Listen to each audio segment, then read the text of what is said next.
एक गहरी सांस लो। और यदि मैं आपको बताऊं कि जो आपने सांस ली है, फॉरेस्ट, ओशंस, फैक्ट्रीज और इवन पॉलिटिक्स, सबके एक इंटरकनेक्टेड कॉम्प्लेक्स, एक जाल का पार्ट है। एक बस सांस लेना। So we can say that environment is not just a subject, it's our reality. It's affect how we breathe, the food we eat, and the water we drink. Understanding environment and ecology is no longer optional. It is essential for survival, policies, and future planning. We will explore everything from ecosystems to biodiversity to climate change, pollution, environmental laws, and international treaties like Paris agreements and other. This subject blends science, geography, economy, laws, and ethics. It is truly interdisciplinary. In the recent years, we have seen that. Okay, in the UPSC and other competitive exams, environment has become a core area with questions based on current affairs and concepts. So we will begin from the basics. And उससे पहले तो मैंने कुछ analysis किया कि past years का। Let's see.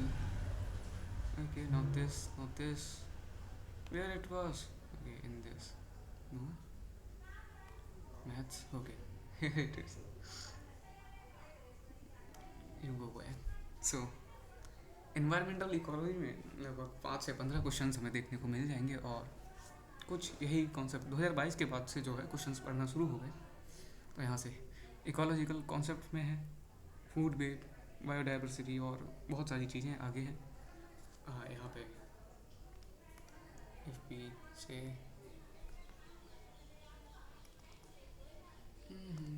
Highlighter आ जा, मुझे लगता है कि कुछ चेंज करने पड़ेंगे फंडामेंटली इसमें। क्या यार परेशान कर रहा है, ठीक है, नहीं आ रहा है, okay. Pollution, conservation and management, climate change, environmental laws, policies and conservation sorry, और सस्टेनेबल डेवलपमेंट। यहाँ से एग्ज़ाम्स में आए हैं।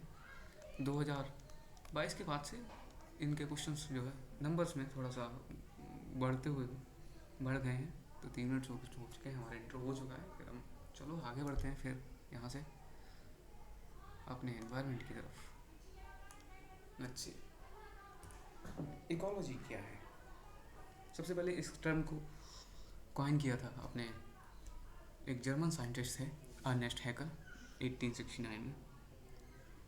Eco whatever this is called, oikos and logos. Oikos means home और लोगोस मीन्स स्टडी। अब हम घर की स्टडी कर रहे हैं, किसके घर की? तो सबसे पहले हम कर रहे हैं साइंटिफिक स्टडी, लिविंग्स की उनके सराउंडिंग के साथ, और लिविंग्स की उनके खुद के साथ जो भी रिलेशनशिप है उसकी साइंटिफिक स्टडी कर रहे हैं। So this is the ecology defined, this is how ecology is defined. There are 2 type of ecology. First is called autecology, इसको पॉपुलेशन इकोलॉजी बोलते हैं। जब सेम स्पीसीज या इंडिविजुअल स्पीसीज को इन्वायरमेंट के साथ इसके रिलेशनशिप को स्टडी करते हैं तो ऑर्चोकोलॉजी। और जब एक ग्रुप ऑफ ऑर्गेनिजम्स जो डिफरेंट स्पीसीज के हैं उनको जब हम इन्वायरमेंट के साथ करते हैं, स्टडी करते हैं, तो उसे सिनकोलॉजी कहते हैं। तो जब एक डिफरेंट स्पीसीज को हम देख रहे हैं इन्वायरमेंट के साथ तो ये कम्युनिटी इकोलॉजी इसको बोलते हैं। अब यहाँ थोड़ा सा हम आगे देखते हैं कि डिफरेंट कम्युनिटी क्या है, बाकी और चीज़ें क्या हैं। इकोलॉजिकल हायरार्की बोले और थोड़े से और उसमें जाएँ तो सबसे पहले हम यहाँ देखते हैं एटम्स इकट्ठा होंगे तो हम बनाएंगे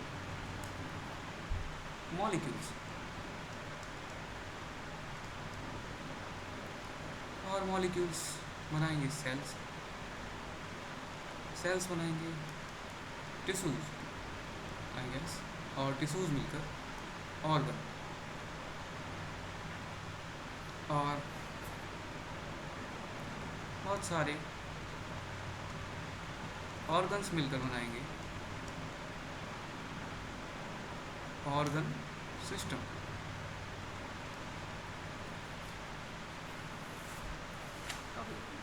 ये जो भी है ये बायोलॉजिकल लेवल का है। अब बहुत सारे जो ऑर्गन्स हैं, ऑर्गन सिस्टम जो है वो एक ऑर्गेनिज्म को बनाया। ऑर्गेनिज्म जानते हैं, इंडिविजुअल, एक पर्सन, एक प्लांट, एक फिश, जो भी है। अब यहाँ से हम आगे के सक्सेशन को स्टार्ट करते हैं, आगे के लेवल्स को स्टार्ट करते हैं। सो organisms, or sometimes we call it individual,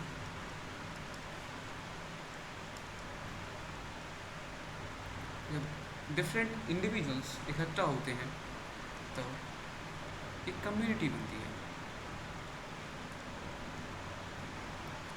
और जब कम्युनिटी को हम कम्युनिटी के साथ में हम ले आए एबायोटिक कंट्री। एबायोटिक समझते हो? नॉन लिविंग,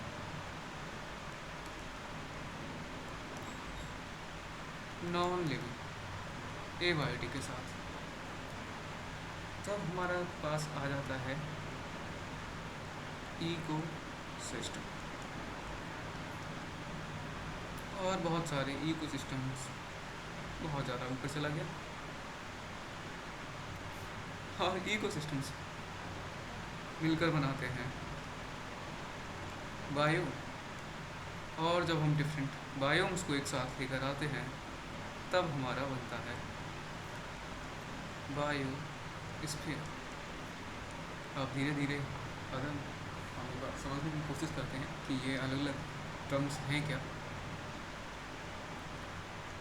यहाँ देख लेते हैं। ठीक, ऑर्गेनिजम्स तो आपको पता ही है कि डिफरेंट इंडिविजुअल्स जो हैं वो जब इकट्ठा होंगे तो एक कम्युनिटी बनाएंगे। अब एक डिफाइंड, जब ये डिफाइंड कम्युनिटीज कब होगी, एक डिफाइंड एरिया होगा,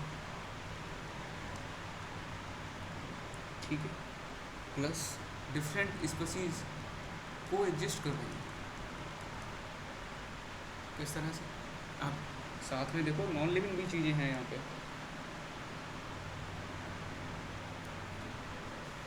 हैं क्या कम्युनिटीज़ में? नहीं है, इकोसिस्टम में आती है। तो डेफिनेट एरिया में जब बहुत सारी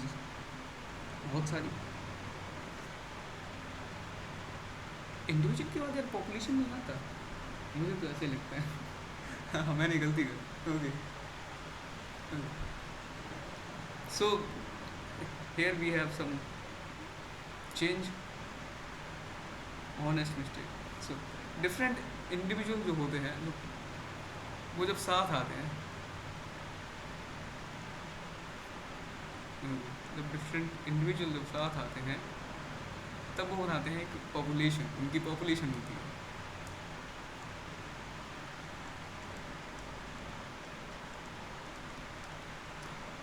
और जब डिफरेंट पॉपुलेशंस साथ आती हैं तब ये कम्युनिटी बनाते हैं, तब जाके कम्युनिटी होती है।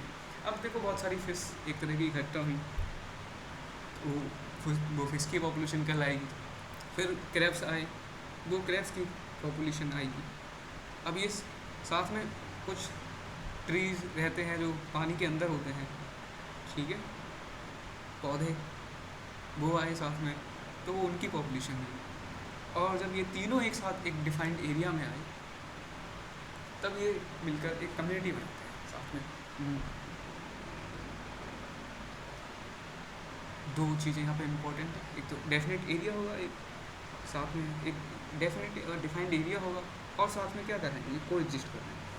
अब जब डिफरेंट कम्युनिटीज़ जो हैं वो साथ में आती हैं और साथ में हम जो नॉन लिविंग थिंग्स हैं उनको भी इंक्लूड कर लेते हैं, तब जाके हमें इकोसिस्टम मिलता है। अब हम यहाँ इकोसिस्टम पर आ गए, चलो इकोसिस्टम को देख लेते हैं ये क्या है। Let's change the brand. Let this ये है structural and functional unit of biosphere.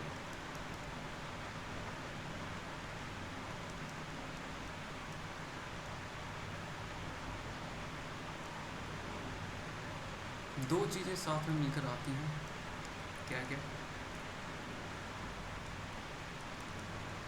Biotic plus abiotic. Biotic living forms और एबायोटिक नॉन लिविंग फॉर्म्स। अब इकोसिस्टम कब बनेगा? एक कम्युनिटी हो,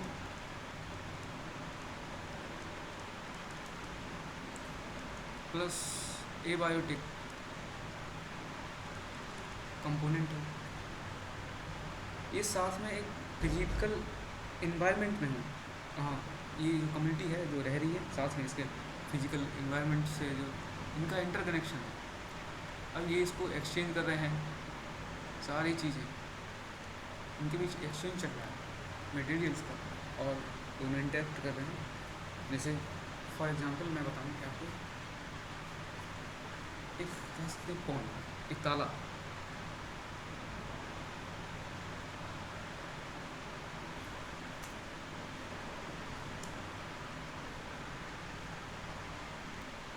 अब यहाँ बायोटिक में कौन कौन से आ जाते हैं? Let's see. Biotic comprises of, for example, plants, animals, microorganisms and humans. And the abiotic, what is it? Non-living, first of all. And what it comprises of? Air, water, animal, soil, temperature, sunlight and minerals.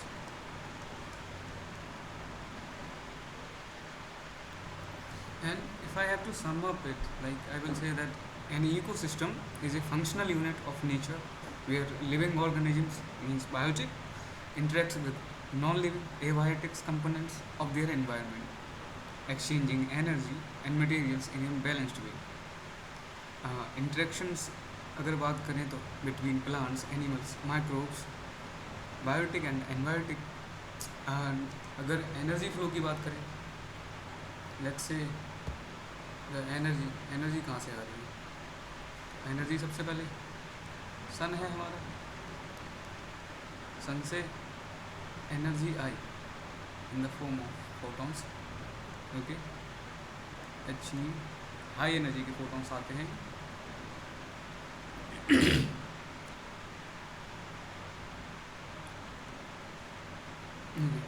फिर क्या मुझे बताना पड़ेगा यहाँ पर? Let's say here is the plant. Okay, अब यहाँ plant पे सनलाइट आई, एनर्जी एच नी। यहाँ जब प्लांट्स पे सनलाइट पड़ती है तब क्या होता है? फोटोसिंथेसिस। फोटोसिंथेसिस से फिर अलग जाती है, और ये चीज़ हम फूड चेन में पढ़ेंगे जाके, क्योंकि यहाँ पे फिर दूसरी भी फीचर्स हम कह सकते हैं कि चलो इंटरेक्शन हो रहा है एबायोटिक और बायोटिक का, एनर्जी फ्लो हो रहा है, और दूसरा कह सकते हैं कि न्यूट्रिएंट साइक्लिंग भी इसी का काम है। न्यूट्रिएंट साइक्लिंग और सेल्फ सस्टेनिंग, ये बहुत ही ज़्यादा इंपॉर्टेंट है कि हमें जो इकोसिस्टम्स है वो खुद को सेल्फ सस्टेन कर सकते हैं। अगर एक पॉन्ड को लिया जाए तो वो हाँ सेल्फ सस्टेनिंग है, वहाँ पे जो भी चीज़ें हैं खुद से ही रेगुलेट हो रही हैं और इस तरह से हो रही है, बैलेंस्ड वे में हो रही है कि ये लंबे समय तक चल सकता है। हम इकोसिस्टम को बाद में पूरा करेंगे, यहाँ बस थोड़ा सा एक समझ लेते हैं क्या है क्या नहीं। अब आप बात आती है कि बायोम की। बायोम क्या है? ठीक है, लार्ज रीजनल यूनिट। यह है लार्ज रीजनल यूनिट। यहाँ पे मेजर वेजिटेशन होंगे, एसोसिएटेड फौना होगा और स्पेसिफिक क्लाइमेट जोन। सबसे पहले क्या, एक चीज़, क्या मुझे पेन का रंग चेंज करना चाहिए? मुझे लगता है यहाँ एक हल्का सा पिंक कर लेते हैं यहाँ पर। लार्ज रीजनल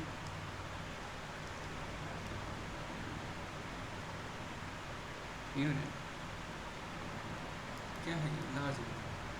और क्या क्या कैरेक्टर्स हैं इसके? मेजर वेजिटेशन टाइप,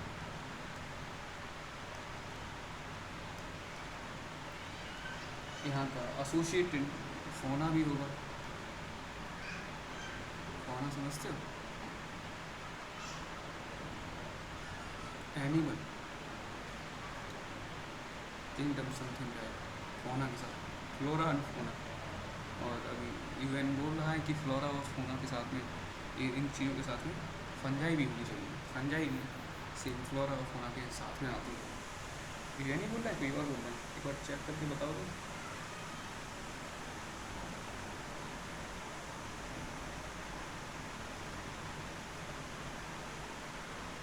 और तीसरी चीज़ क्या रही? Specific climate zone. पता है सबसे दिक्कत वाली बात है स्पेसिफिक क्लाइमेट जोन। अब यहाँ आ जाता है एक और चीज़, बायोस्फीयर। बहुत सारी जगह हम देखते हैं, बहुत ही सिंपल टर्म में हो सकती है कि अर्थ का वो पार्ट जहाँ लाइफ एग्जिस्ट करती है उसे बायोस्फीयर कहते हैं। यहाँ तीन चीज़ें यहाँ पे आपको मिला दें, तीन चीज़ें। I have to make circles 3.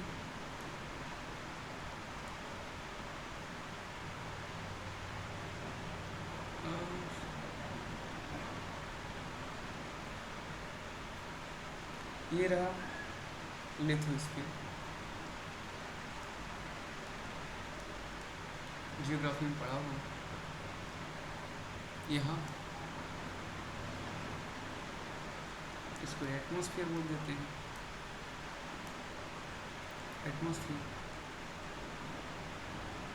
और हाइड्रोस्फीयर। जब ये तीनों चीज़ें एक साथ आती हैं, जो कॉमन रीजन होता है वही है biosphere. Life exist on earth, this is the biosphere. So here is, हाँ एक थोड़ा सा इम्पोर्टेंट फैक्ट और ऐड कर लेते हैं कि ये टर्म बायोस्फीयर एक जियोलॉजिस्ट ने ली थी, उनका नाम था Edward Suess. Edward Suess, I guess spelling मैं ठीक लिख रहा हूँ। अब हम देख लेते हैं थोड़ा सा ना एनवायरनमेंट क्या है, what is environment, how it is different from ecology. Environment क्या मैंने ठीक लिखा है? हाँ मैंने ठीक लिखा है। नॉर्मली हम इसको बोल देते हैं कि जो हमारे आसपास की चीज़ें हैं उसको आवर सराउंडिंग्स, और भी बोल देते हैं total sum total of biotic and abiotic components.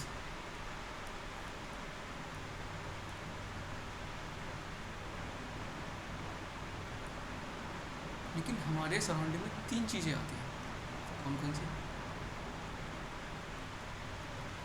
Abiotic, biotic plus energy.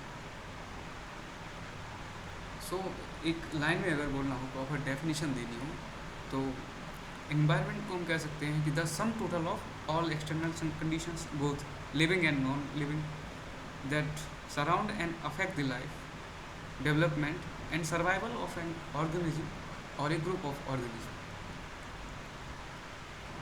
Environment भी डिफरेंट टाइप्स का हो सकता है, जैसे natural environment exist without human intervention, for example forest, mountains and reverse. फिर आता है build environment. Build environment created and made by human. First पहला कौन सा था? नेचुरल। दूसरा बिल्ड। तो ये एक्चुअली ह्यूमन इंटरवेंशंस है, ह्यूमन्स ने जो इसको मॉडिफाई किया है, modified this should be the direction, let me make this again. तो नेचुरल इन्वायरमेंट को जब मॉडिफाई किया ह्यूमंस ने तो बन गया बिल्ड इन्वायरमेंट। अब यहाँ पे कह सकते हैं कि सिटीज़, रोड एट्सेट्रा ये सब आते हैं। फिर हम कह सकते हैं एक और बायोलॉजिकल इन्वायरमेंट।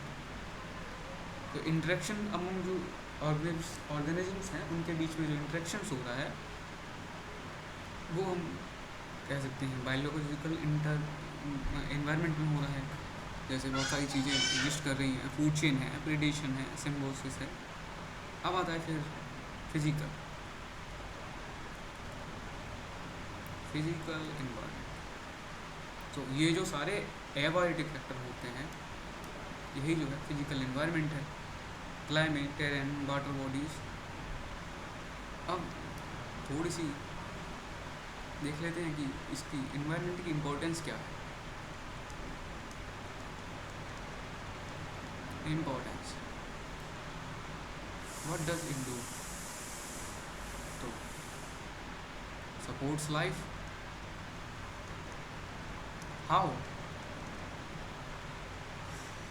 बाय प्रोवाइडिंग, हमको देता है ना बहुत सारी नेसेसरी चीज़ें, एसेंशियल एलिमेंट्स। एसेंशियल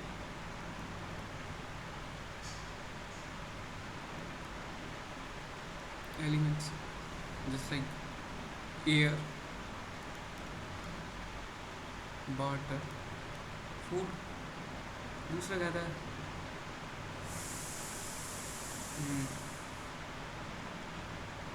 दूसरा कह सकते हैं कि regulate climate and weather.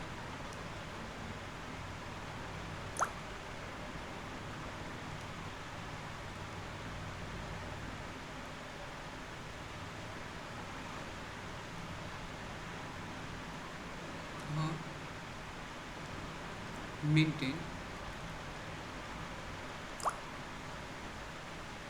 Ecological value system.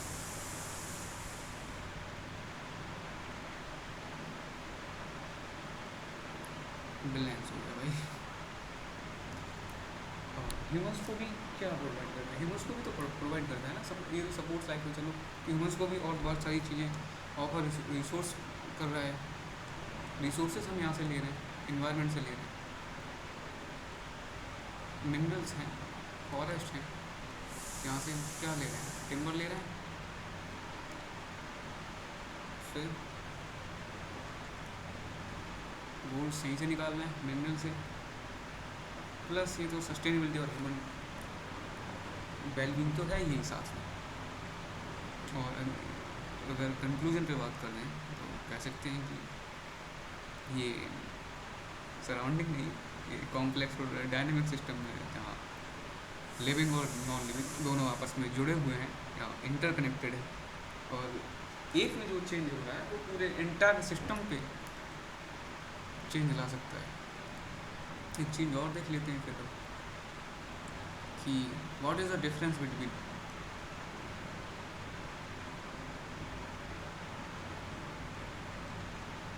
Environment versus ecology. सो जो इन्वायरमेंट है वो हमारी सराउंडिंग है, जबकि इकोलॉजी है वो स्टडी है। नंबर 1। नंबर 2 कह सकते हैं कि फोकस। यहाँ फिजिकल, बायोलॉजिकल, केमिकल जो एक्सेप्ट हैं physical, chemical and biological aspects. While this is the interaction between, this is the interaction ही है लिविंग और नॉन लिविंग का यहाँ की, जबकि यहाँ पे बहुत सारी चीज़ें और भी हैं. Let's just move forward and solely focus on one thing, that is ecosystem. हमको अभी तक पता है कि इकोसिस्टम क्या है. एक कम्युनिटी ऑफ लिविंग ऑर्गेनिज्म जो साथ में रह रहे हैं नॉन लिविंग के साथ और अपने इन्वायरमेंट के साथ इंटरेक्शन कर रहे हैं. इसके दो ही कंपोनेंट होते हैं. कौन कौन से होते हैं एक बार बता दो, अगर बता पाओ तो. इकोसिस्टम दो चीज़ों से मिलकर बनता है, एबायोटिक प्लस बायोटिक. अब यहाँ देखते हैं कि बायोटिक में कौन कौन कंपोनेंट्स हैं, इनको देखते हैं. बायोटिक, एबायोटिक का तो हम पहले बता चुके हैं. एबायोटिक में आते हैं प्रोड्यूसर्स. सबसे पहले जो अपना खाना खुद बनाते हैं, और ऑल्सो कॉल्ड ऑटोट्रॉफ्स. खुद से खाना कैसे बनाते हैं? मोस्ट ऑफ द टाइम सूर्य से जो एनर्जी है, सन से एनर्जी लेते हैं, साथ में एक प्रोसेस करते हैं. क्या बोलते हैं उसे, उस प्रोसेस को क्या बोलते हैं? प्रकाश संश्लेषण. देन आते हैं हमारे कंज्यूमर्स. ये भाई प्रोड्यूसर्स को खाए जाते हैं. हेट्रोट्रॉफ.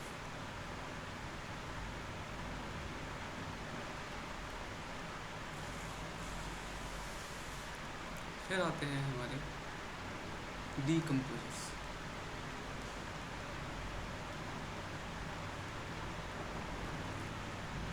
एक और चीज़ सुनी है,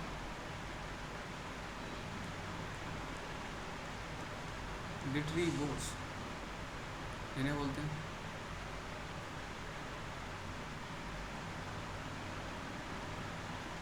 सेप्रोट्रॉफ्स.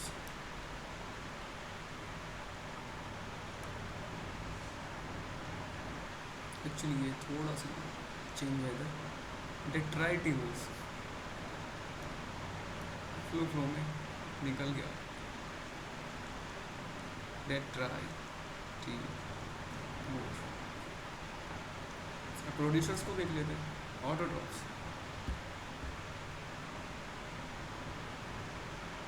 क्या कहते हैं उनके बारे में,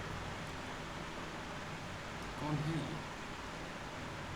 तो सबसे पहले क्या बोल सकते हैं, ये वो ऑर्गेनिज्म हैं जो खुद का खाना बनाते हैं इनऑर्गेनिक मटेरियल से, प्लस एनर्जी सोर्स से एनर्जी ली इन्होंने, और मटेरियल ली, इनऑर्गेनिक मटेरियल लिया और इन्होंने खाना बना के तैयार कर दिया. अब ये दो तरह के हो सकते हैं, फोटोट्रॉफ्स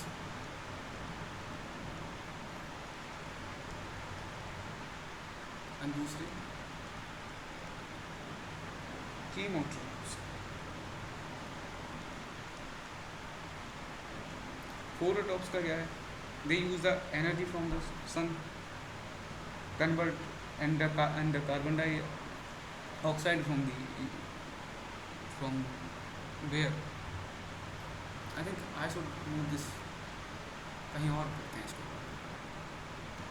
ओके, तो हमारे यहाँ बायोटिक आ गए. फिर यहाँ पर एबायोटिक भी हैं ही साथ में. एक बार एबायोटिक मैं पहले बता चुका हूँ, बायोटिक को हम देख लेते हैं. यहाँ आए हमारे सबसे पहले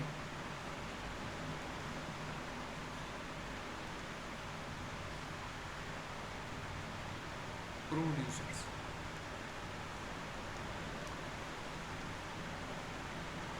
दो तरह के हो सकते हैं, एक तो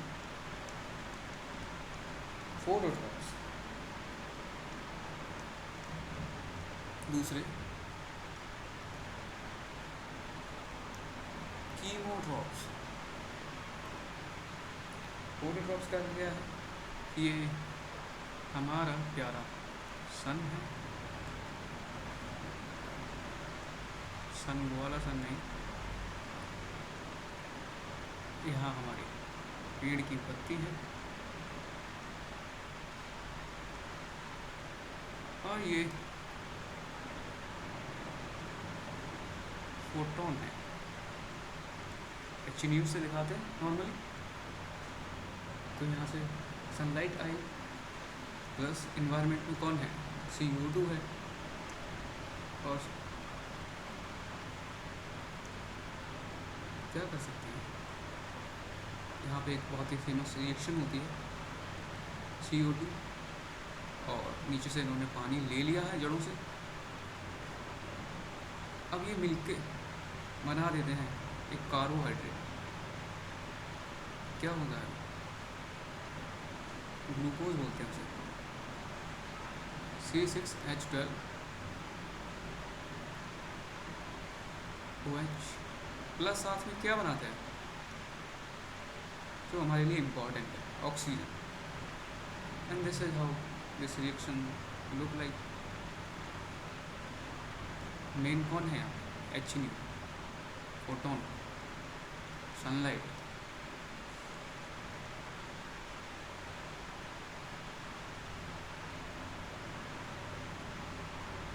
प्लस यहाँ पे एक चीज़ और हो रही है, सेलुलर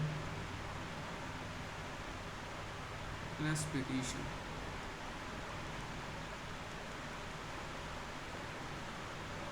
ये कौन है,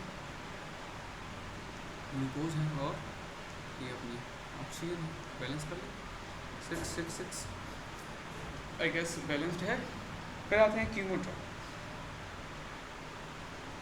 अब जो ये खाना बनाते हैं, जैसे पेड़ बना रहे हैं खाना, वो कहलाई फोटोसिंथेसिस, और जब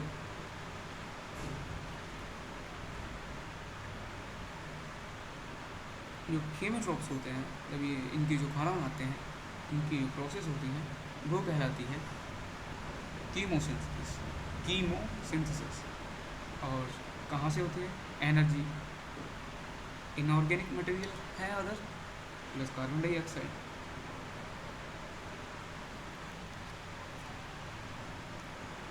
अब आगे बढ़ते हैं थोड़ा सा, किसको देखते हैं, कंज्यूमर्स को देखते हैं। भाई इनको कंज्यूम ही करना आता है।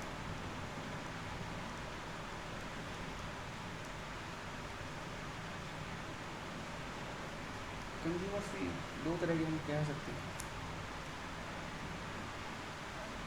चलो सबसे पहले होते हैं जो डायरेक्ट प्लांट को खा रहे हैं, उनको बोल देते हैं हर्बीवोर्स। दूसरे जो प्लांट खा रहे हैं उनको खा जा रहे हैं, कार्निवोर्स।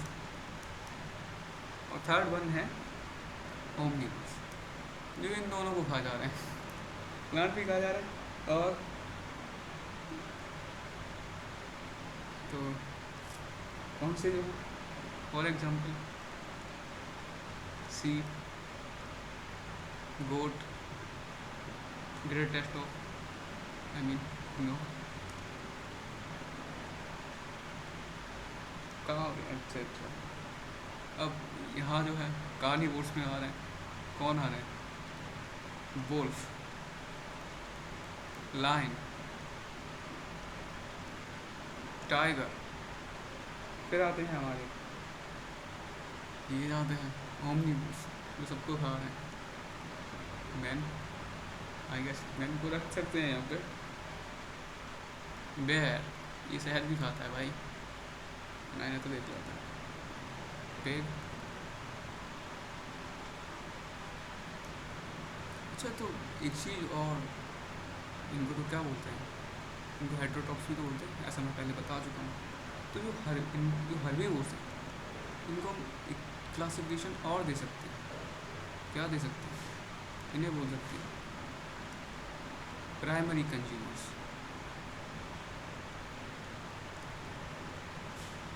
फिर दूसरे आए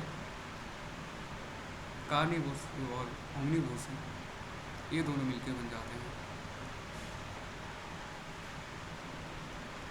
सेकेंडरी कंज्यूम्स।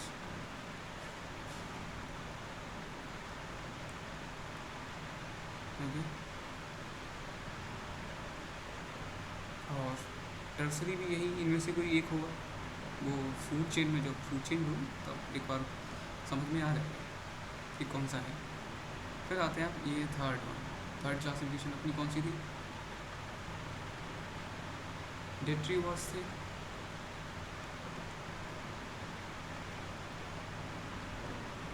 डिट्राइटिवोर्स।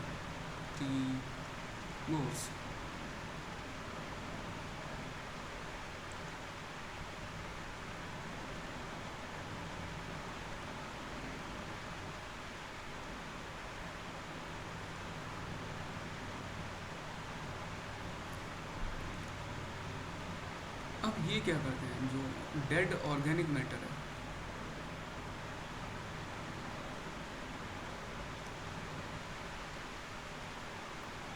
अब ये लोग है ना, ये मरे तो कहीं से आके, प्लांट्स हैं प्लस ये जो भी हैं,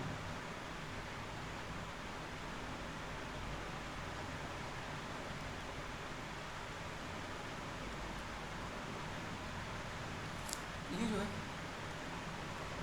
कॉम्प्लेक्स चीज़ें हैं बहुत सारी। अब उनको क्या करता है, इनका करते हैं ब्रेक डाउन, ब्रेक डाउन करके कॉम्प्लेक्स से बना देते हैं सिंपल।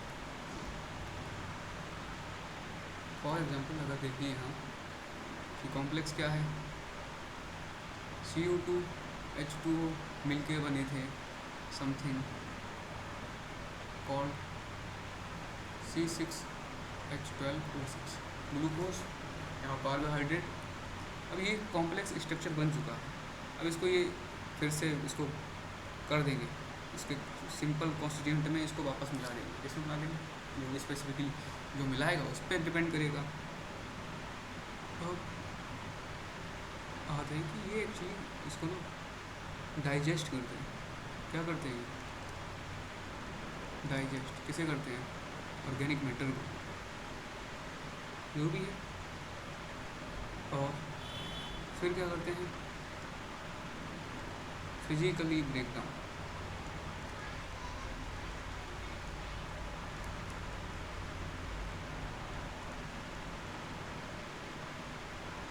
कैसे कर सकते हैं, ये चबा सकते हैं, ये ग्राइंड सकते हैं, ग्राइंडिंग करेंगे, और अदर जो भी मैकेनिकली है उसको करेंगे,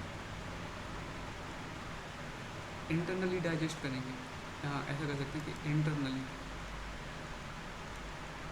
इंटरनली डाइजेस्ट। फिर यहाँ पे जाके हमें सिंपल कंपाउंड में प्राप्त होंगे। फिर आते हैं एग्जाम्पल भी देख सकते हैं कौन कौन से हैं इसमें। फॉर एग्जाम्पल सब जानते होंगे अर्थवॉर्म्स, फिर मिलीवीड्स,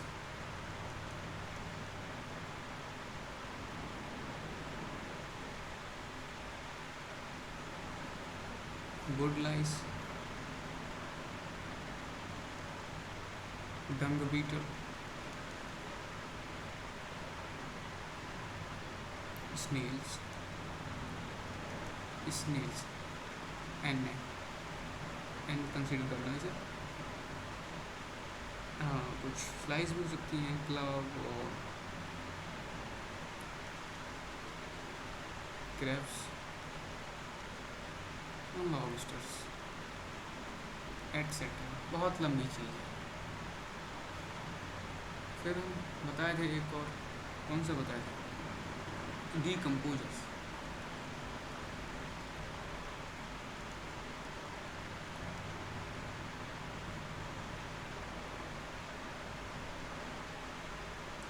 अब ये क्या करते हैं कि हमारे पास एक लीव है पेड़ की, पेड़ से ये अलग हो चुकी है और ग्राउंड पर पड़ी है। अब एक बैक्टीरिया आएगा, बैक्टीरिया दिखाई कैसे पड़ता है मुझे याद नहीं। ये आए बैक्टीरिया इस शेप का, ठीक है। बैक्टीरिया क्या करेगा, ये केमिकली ब्रेक डाउन करेगा।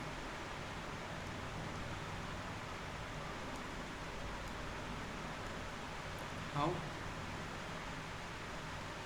एंजाइम सीक्रेट्स करके। ये एंजाइम होगा कुछ यहाँ गिराएगा इस मटेरियल पे, लीफ पे, एंजाइम्स को गिराएगा एक्सटर्नली। और जो कॉम्प्लेक्स स्ट्रक्चर जो भी बना है, पेड़ ने बनाया है, ये पत्ती है, इसको ये सिंपल मॉलिक्यूल्स में कर देगा। सो डीकम्पोजर्स क्या करते हैं,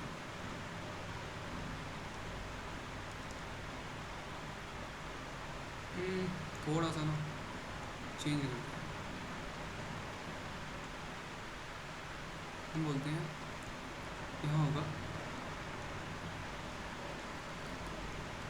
कॉम्प्लेक्स मॉलिक्यूल और डेड ऑर्गेनिक मैटर, ये बदल जाता है, चेंज हो जाता है सिंपल मॉलिक्यूल्स में। कौन करता है, थोड़ा सा करेगा तो करेंगे। ये आए हमारे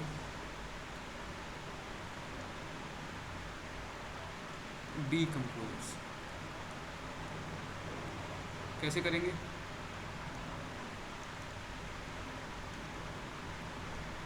केमिकली ब्रेकडाउन। क्या करेंगे, एंजाइम, स्पेलिंग ठीक है, एंजाइम सीक्रेट करेंगे, सेक्रेट करेंगे, सेक्रेट, सीक्रेट नहीं, एंजाइम सेक्रेट करेंगे ऑन टू द मटेरियल। फिर ये डिजॉल्व हो जाएगा। और जो सिंपल न्यूट्रिएंट्स होंगे, जब ये सिंपल मॉलिक्यूल्स बन जाएंगे, इंटरमीडिएट होंगे, तब इनको ये एब्जॉर्ब कर लेंगे। कौन कर लेंगे, डीकम्पोजर्स।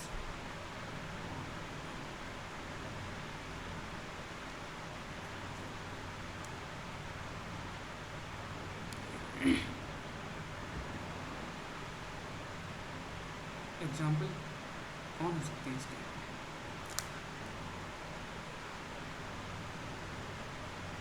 एग्जाम्पल्स हो सकते हैं ना,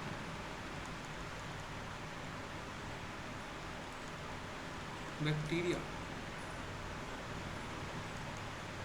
फंजाई, वायरस होगा क्या, वायरस होगा क्या, नहीं, वायरस नहीं होगा, क्योंकि वायरस लिविंग और नॉन लिविंग से हटके है, ये अलग ही लेवल के हैं, ठीक है। अब ना थोड़ा सा ऐसा होता है कि डीकम्पोजर्स हैं और इधर डेट्रीवोर्स भी हैं, तो इनमें थोड़ा सा डिफरेंस क्या होता है। तो एक्चुअली एक और डिफरेंस भी देख लेते हैं। डिट्राइटी वोर्स और डीकम्पोजर्स। सबसे पहले क्या होगा,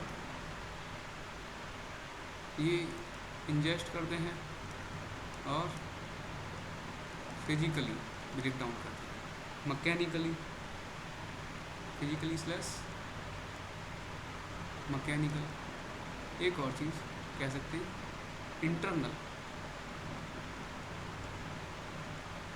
और हमारे डीकम्पोजर्स क्या कर सकते हैं, ये सबसे पहले एक्सटर्नल, ये खाते नहीं इसको, एक्सटर्नल एंजाइम रिलीज करते हैं और केमिकली ब्रेक डाउन करते हैं।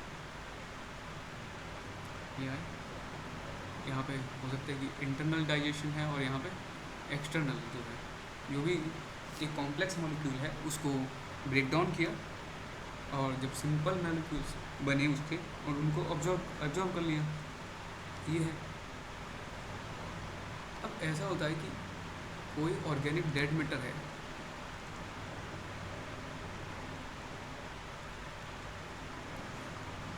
इसको दोनों ही आके खा सकते हैं, डेट्रीवोर्स भी इसको कर सकते हैं और डिकम्पोज भी कर सकते हैं। लेकिन मोस्ट ऑफ द टाइम्स ऐसा होता है, तो हम थे कि जो डेड ऑर्गेनिक मैटर है उसको डेट्रीवर्स खाएंगे, और डेट्रीवर्स भी कुछ अपना कचरा छोड़ेंगे, तो डिकम्पोजर्स में इसको खा सकते हैं। तो जो डेट्रीवर्स हैं वो शुरुआती फ्रेगमेंटेशन इसका स्टार्ट करेंगे, ये करते हैं initial fragmentation,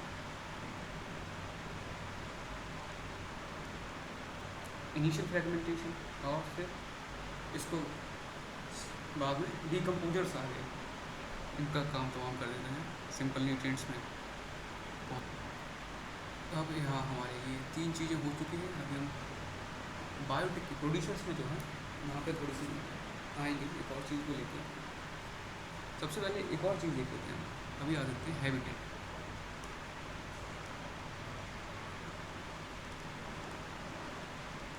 habitat and niche, also called ecological niche। इनको एक दोनों को ना साथ साथ पढ़ते हैं। जब कोई एक स्पीसीज है इकोसिस्टम में रह रही है,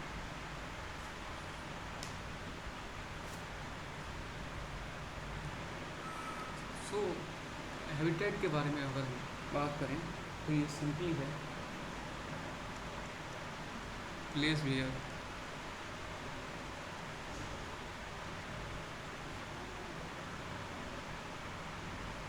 एन ऑर्गेनिज्म लिव्स।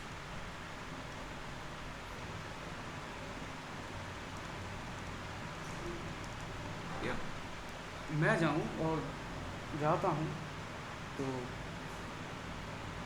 कोई पर्टिकुलर किसी को देखना है, मुझे कम्युनिटी को देखना है, कहाँ जीवन है, लाइफ है, वहाँ देखना है, तो वो होगा हैबिटेट। और बहुत ही सिंपल टर्म में बोल देते हैं इसको एड्रेस।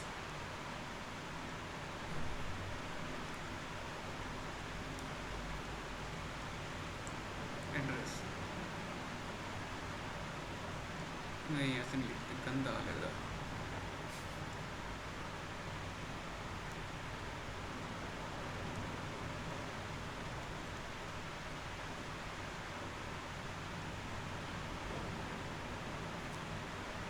और नीश जो होता है, इट्स लाइक ए प्रोफेशन।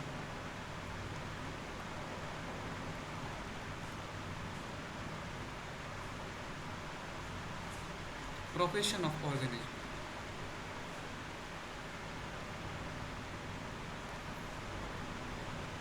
ये अब हमने एक फॉर एग्जांपल एक इकोसिस्टम लिया हमने, क्या हम इकोसिस्टम ही पढ़ रहे थे तब से? हाँ,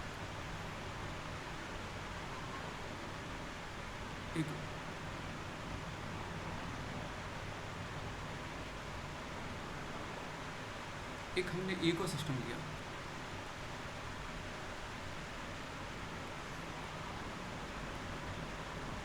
यहाँ क्या होगा, एक कम्युनिटी होगी प्लस ए बायोटिक। कम्युनिटीज़ में डिफरेंट पॉपुलेशंस होंगे, पॉपुलेशन 1, पॉपुलेशन 2। अब 2 डिफरेंट स्पीसीज या ऑर्गेनिज्म्स एक हैबिटेट में रह सकते हैं, लेकिन जो उनका काम होगा वो अलग अलग होगा।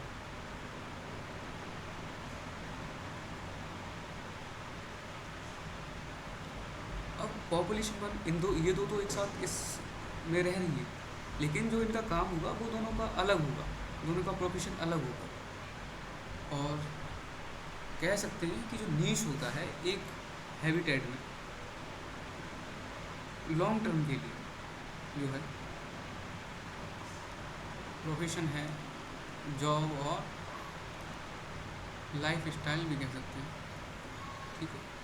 अगर इसकी डेफिनेशन बोलें, ए नीश इज़ द फंक्शनल रोल और profession of an organism in its ecosystem, how it uses resources, interact with other species and contribute to the environment.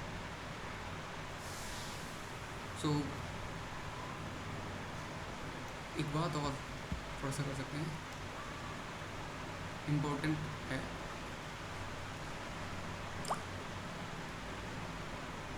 no two species can occupy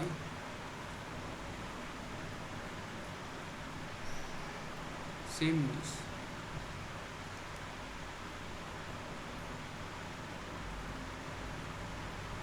in the same habitat.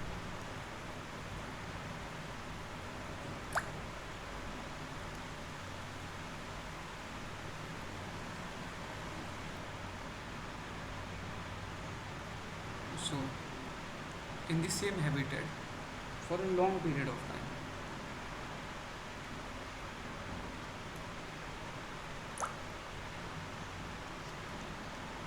और इसको हम Gauss law भी बोलते हैं। क्यों?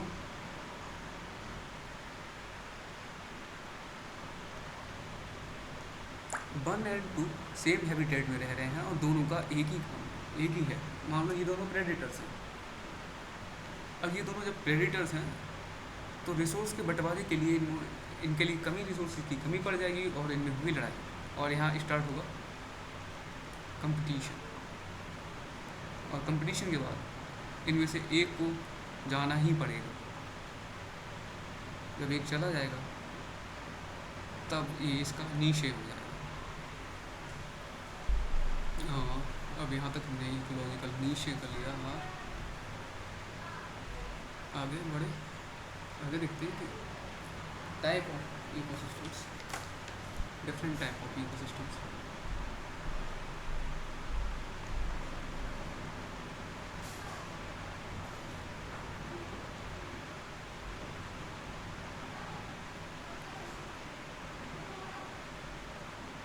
कौन कौन से होते हैं?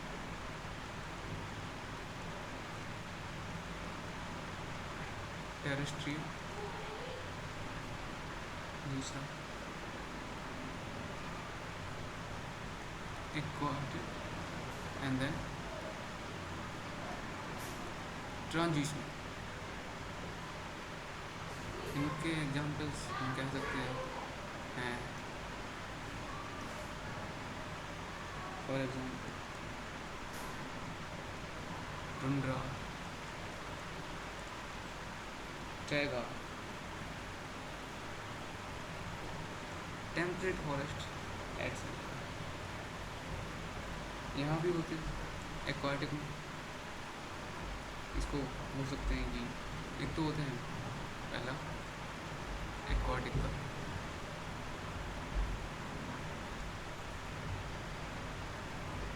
मरीन,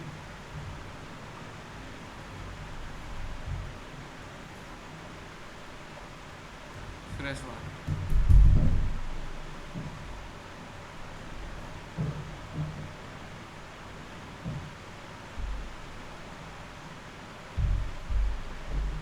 बहुत ज़्यादा ही आगे हम आ चुके हैं। फ्रेश वाटर में तो दो तरह के होते हैं। एक तो वाटर जो है वो स्टैटिक है और दूसरा रनिंग है।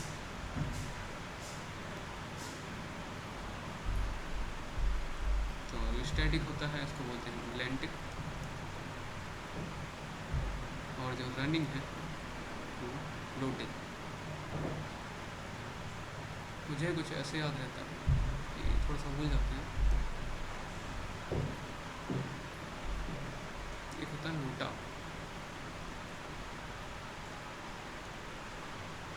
लोटा लुढ़क गया, अब लोटे में था पानी, और जब ये लड़का तो पानी बहने लगा, तो that's why it is running. This is how you can connect it. Marine में कौन कौन से कर सकते हैं?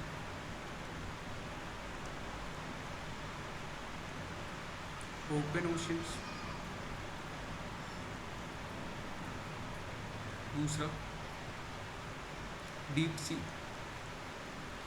अंदर जाके बिल्कुल गहराइयों में मारियाना ट्रेंच की, और बोलते हैं जो कॉन्टिनेंटल शेल्फ होती है, continental shelf, I guess spelling ठीक हो, कॉन्टिनेंटल शेल्फ। तो open oceans, deep sea and continental shelf. Plus अब हमारे पास ये बचे हैं ट्रांजिशनल वाले। तो ट्रांजिशनल में आ जाते हैं हमारे, मुझे नहीं मिल रहा, पेन नहीं दिखाई दे रहा मुझे,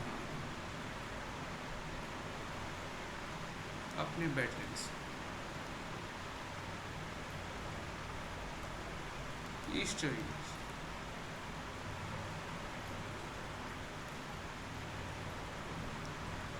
एक इनकी बात है between salt and fresh water, and the third one we say mangroves। अब बहुत ही अलग प्रकार की चीज़ के बारे में पढ़ते हैं, that is called ecotone.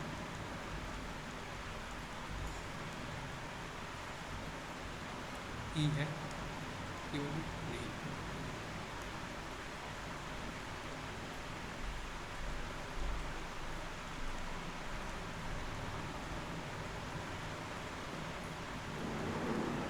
Ecotone is a transitional zone between two adjacent ecosystems of life। जब दो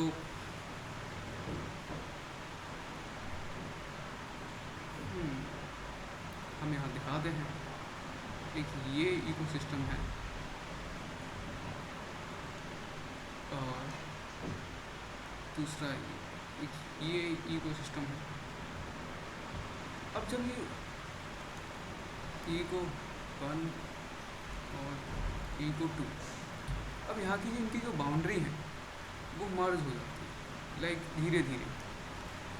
जब ये जो है, ऐसा तो नहीं होगा कि एकदम स्ट्रेट होगी यहाँ से इधर कुछ नहीं, इधर स्ट्रिक्टली यही इकोसिस्टम है, दूसरी साइड में स्ट्रिक्टली दूसरा इकोसिस्टम है। जैसे यहाँ पे अगर हम दो बात करें, एक डेजर्ट है और दूसरा फॉरेस्ट है, तो ऐसा नहीं होगा ना कि एकदम यहाँ से फॉरेस्ट स्टार्ट हो रहा है, ऐसा नहीं होगा ना। इधर डेजर्ट है और एक तुम ऐसे पैर इधर से तुमने इधर किया और पहुँच गए तुम फॉरेस्ट में, ऐसा नहीं होगा ना। तो एक्चुअली ऐसा होता है कि थोड़ा सा ना इनके बीच में हो जाता है ट्रांजिशन। यहाँ के क्या कर दिया मैंने, हाँ तो ये इनके बीच में जो है दो इकोसिस्टम के बीच में होता है ट्रांजिशन जोन। तो इसको इकोटोन बोलते हैं, जो ट्रांजिशन जोन है दो का, इनको बोलते हैं इकोटोन। अब इसके कुछ कैरेक्टरिस्टिक्स होते हैं, वो हम जान लेते हैं कि क्या क्या होते हैं, इकोटोन क्या है। अब यहाँ देखो, ये इन दोनों का है, तो यहाँ पे स्पीसीज होंगी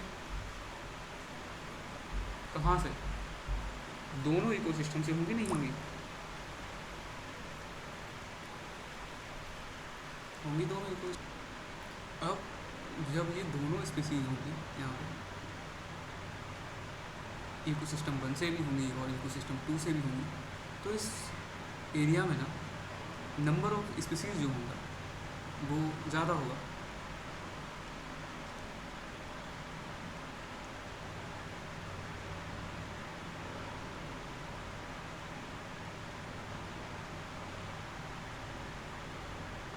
एडजासेंट, ये एडजासेंट जो इसमें है, इसके इधर वाला है, इधर वाला है, इन दोनों में जो नंबर ऑफ स्पीसीज होंगे उससे ज़्यादा यहाँ पे मिलेंगे। और इसको क्या बोलते हैं, इसको बोलते हैं भाई एज इफेक्ट। एज इफेक्ट इसी को बोलते हैं, एज इफेक्ट। प्लस दूसरी बात, ये नैरो भी हो सकता है और वाइड भी हो सकता है, ठीक है। ये इसको हम कहते हैं जोन ऑफ टेंशन भी बोलते हैं। क्या बोलते हैं? Zone of tension.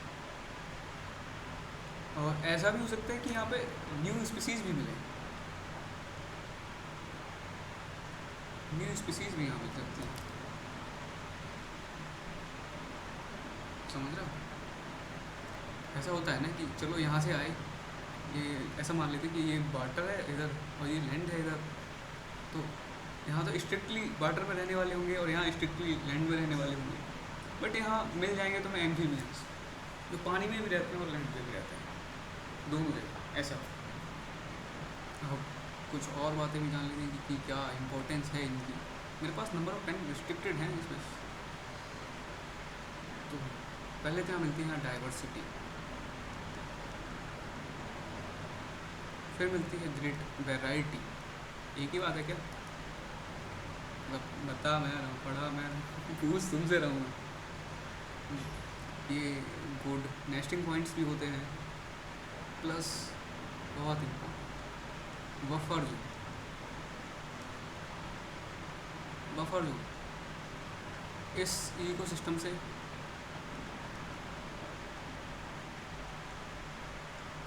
इकोसिस्टम 1 से आ रहा है और इकोसिस्टम 2 से आ रहा है, इन दोनों के बीच बफर का काम करते हैं। यहाँ से कचरा आया, इसको इधर नहीं आने दिया, यहाँ से कुछ समस्या आई, उसको इधर नहीं आने दिया, बस बीच में रोक के रखते हैं। और इन दोनों की बाउंड्री बचा के रखता है। ये जो है इसकी बाउंड्री है, इसकी बाउंड्री है, इन दोनों को बचा के रख रहा है। So as protector of the boundaries. Plus इनको ये कह सकते हैं कि ये बहुत ही ज़्यादा सेंसिटिव होते हैं। तो जब सेंसिटिव होते हैं ये, तो इनको ये काम करते हैं इंडिकेटर की तरह। क्लाइमेट चेंज है, पॉल्यूशन है, अगर थोड़ा सा भी होगा तो इसके इफेक्ट्स यहाँ दिखाई देने स्टार्ट हो जाएंगे।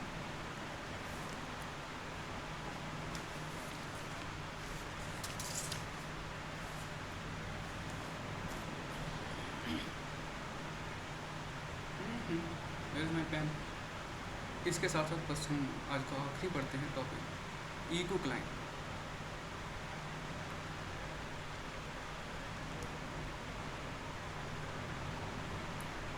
देखो, जब ट्रांजिशन बहुत ज़्यादा फास्ट हो रहा हो,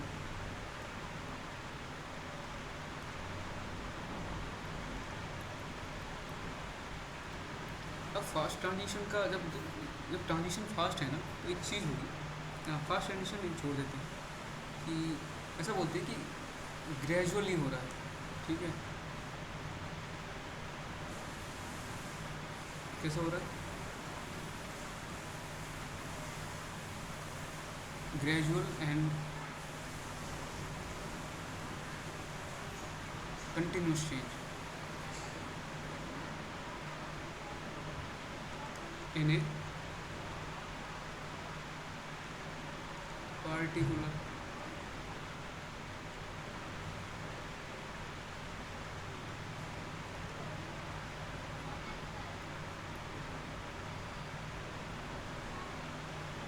और environmental feature।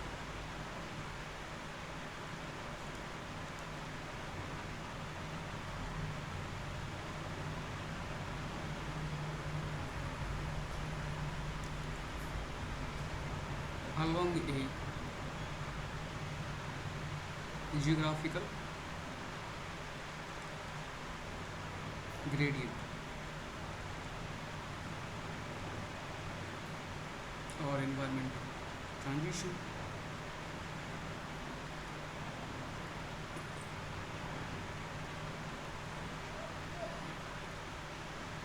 अब थोड़ा सा ना एग्जाम्पल से समझा, एग्जाम्पल से ज़्यादा अच्छे से समझो। देखो, ये रहा है पहाड़, माउंटेन। अब जब हम माउंटेन पे जाते हैं, जब हम माउंटेन पे चढ़ते हैं, तो बेस जो होता है, यहाँ हमारा बेस, हाँ ऐसा बोल सकते हैं कि बेस ये एक्चुअली है क्या, माउंटेन है,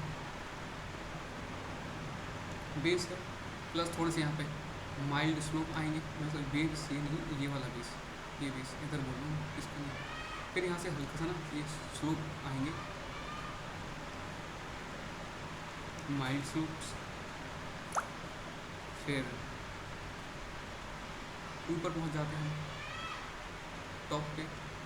तो यहाँ पे तुम्हें देखने को मिल सकते हैं रेन फॉरेस्ट, यहाँ होंगे, थोड़ी ऊंचाई पे पड़ेंगे तो टेम्परेट फॉरेस्ट होंगे, और ऊपर जाके तुम्हें अल्पलाइन ग्रासलैंड्स हो सकते हैं, अल्पलाइन ग्रासलैंड्स, और हो सकता है ऊपर जाके और टुंड्रा, बर्फ ही बर्फ, कुछ भी ना हो, ठीक है।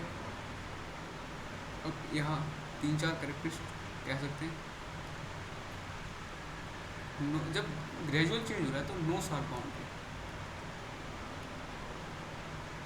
सबसे पहले क्या होगा कि कोई शार्प बाउंड्री नहीं होगी, और ऐसा भी हो सकता है कि जो बायोटिक फैक्टर्स हैं, ऑर्गेनिज्म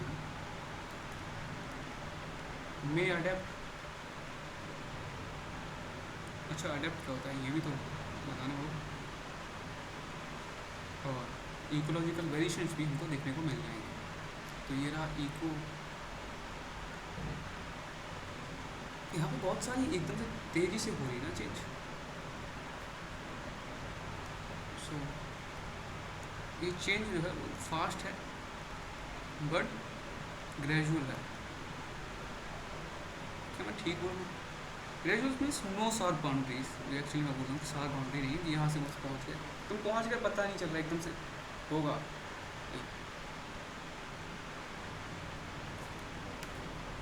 समझा? तो आज की क्लास को यही करते हैं, पता जो भी है आगे हम करेंगे थोड़ा थोड़ा सा, थोड़ी और तेज़ी से, थोड़े और अच्छे तरीके से।